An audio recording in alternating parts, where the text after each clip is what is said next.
Welcome back to Morning Joe. The police shooting of Jacob Blake in Wisconsin sparked boycotts and postponements across the world of professional sports yesterday, led by the NBA and the Milwaukee Bucks, who refused to take the floor in their first-round playoff series against the Orlando Magic.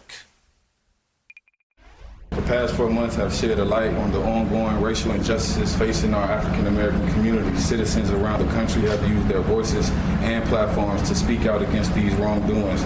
Despite the overwhelming plea for change, there has been no action. So our focus today cannot be on basketball. When we take the court and represent Milwaukee and Wisconsin, we are expected to play at a high level, give maximum effort, and hold each other accountable. We hold ourselves to that standard, and in this moment, we are demanding the same from lawmakers and law enforcement.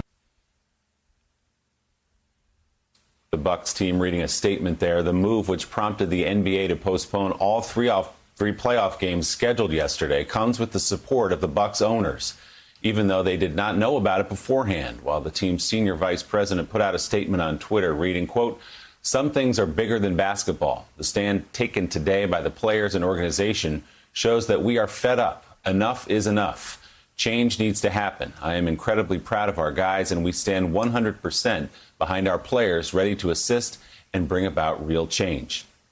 The protest yesterday flowed beyond the NBA to several other major sports leagues, including games in the WNBA, Major League Baseball, and Major League Soccer. Following the NBA's decision, the WNBA's 3 scheduled games for last night were postponed after players declined to compete.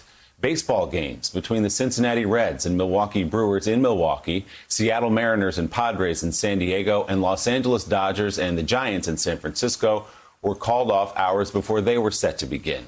And all but one of 6 Major League Soccer matches yesterday were postponed after one or both teams decided not to play.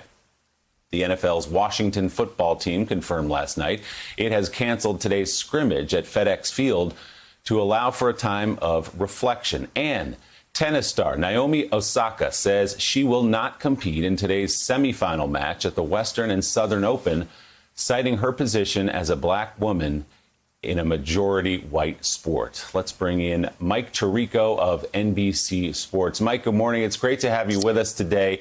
Just first, your broad stroke reaction. I was thinking yesterday it was the 4th anniversary of Colin Kaepernick first sitting on the bench for the national anthem during an NFL preseason game, August 26, 2016. He was effectively run out of the league for that. And now here we are 4 short years later, with the most famous athlete in America and perhaps on earth, LeBron James, leading the NBA in a walkout.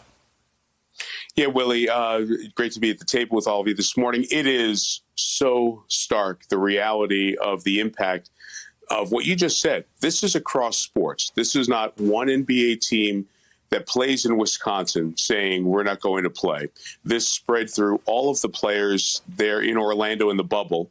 Then the WNBA, like you said, also in their own bubble in Bradenton, Florida, and on through baseball, and Naomi Osaka in tennis. I can't think of historically as widespread a day of protest in the world of sports that we've seen in America. We've seen significant protests. John Carlos and Tommie Smith, the 1968 Olympics in Mexico City, when they raised a fist for Black Power on the podium as they were receiving medals. This, though, is so widespread and was so grassroots, really, as it took off. And even, Willie, the day before, the Detroit Lions didn't have their practice. They had a full conversation about these issues. So this is sports using its platform and voice in a way that we candidly haven't seen on this scale before. Mike, as you know, these guys in the NBA and across sports, this is what they live for, the playoffs and the chance to win a title. LeBron James would love to go get another title, but he has said, now I'm willing to not even play because some things are bigger than this. There was some reporting last night that the Lakers and Clippers had preliminary talks about boycotting the rest of the season, just walking away. That has not been made official yet, but at least that's on the table right now. How significant is it for LeBron James to be the voice of this? He is... Some people have said he's the de facto commissioner of the NBA, but certainly he holds as much influence as anybody in the league. If he says, you know what, we're not playing this season, what happens to the NBA? Yeah, it's a fascinating what if, and we may get the answer to that in the next couple of days because the players are supposed to reconvene today. That's one advantage for them of all being in Orlando and playing. They're in that same bubble. So the players and coaches who wanted to come to the meeting last night were able to do so at 8 o'clock there down in Central Florida.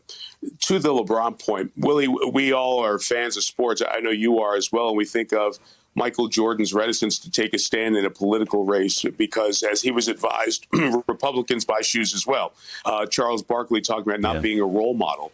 Athletes have put the pause button at times on following the trail blazed by Muhammad Ali back in the 70s in terms of activism because of the potential blowback from their fans. Because let's face it, some of their fans may not agree with their political statements. And does that impact endorsements and other things?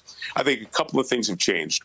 One, the players have their phones. They have their social media. They have voices. And they have, as we all know, it's what's the clickbait game, followers. So their followers can truly follow their lead if they politically activate.